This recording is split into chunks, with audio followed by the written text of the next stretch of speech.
So I have a question for you. How many of you have a professional woman over the age of 40 in your life? Or how many of you are a professional woman over the age of 40?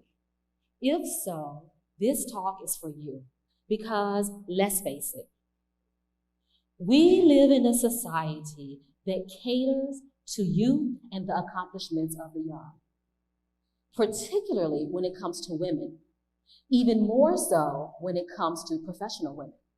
Just look at all the industries that produce a 40 under 40 list annually. Several times, I prided myself in how often I could turn a regular job into a managerial or executive one. What I am saying, though, is that our society is tone deaf to the accomplishments of the professional woman over 40. I am talking about women like me and some of you who are no holds barred, corporate ladder climbing, do everything that we have to do to get to the top of our game. But women like us, we hold a secret that is very near and dear to our hearts. One that we do not like to share, and one that we really don't even want to say aloud. But I am going to tell you what it is today.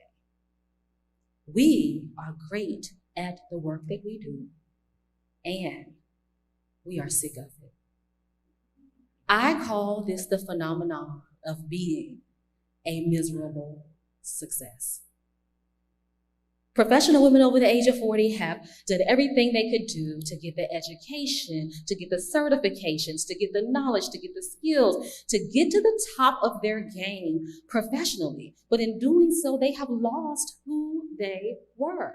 They've lost their dreams, they've lost their desires, and they feel stuck. They feel stuck in a place of, I just need to stay here until I retire or reach the pinnacle of my career. They feel stuck in a place of, I just need to suck it up and stick it out. They feel stuck in a place of, I can't even say anything about how I feel because people will think that I am ungrateful and fearful about moving on. See, I know because I was one of those women. I had what many thought was a great life. I was the vice president at a well-known local nonprofit. I have been married to my college sweetheart for almost 20 years, and we had two beautiful children, a daughter and a son. From the outside, it seemed like it was a great life, but the truth of the matter was, I hated my job. My marriage was hanging on by a very thin thread, and I was not showing up for my children like I wanted to. I was the epitome of a miserable success. And I thought this was my life for the rest of my life. But I knew there had to be more. There had to be something that I could do. There had to be some way that I could change. And all I needed to do was change, to give myself permission to pivot. Giving yourself permission to pivot means that you don't discount all the things that you've done, all the accomplishments that you've made, but it's just saying that it's okay to say, I don't want to do this anymore. I want to do something different. I want to live my life in a different way. And giving yourself permission to pivot only takes 3 steps. And today is your lucky day because I'm going to share those 3 steps with you. Just know that these steps are simple, but they are not easy.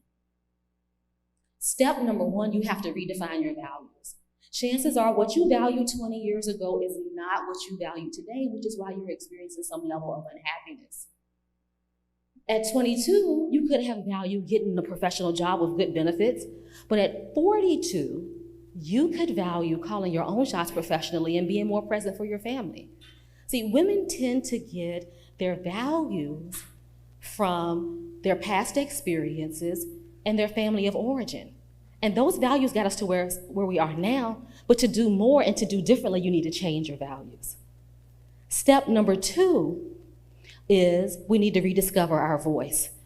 We are inundated with noise between a 24-hour news cycle, social media, text messages, all of these things. Do you even recognize if your voice is yours?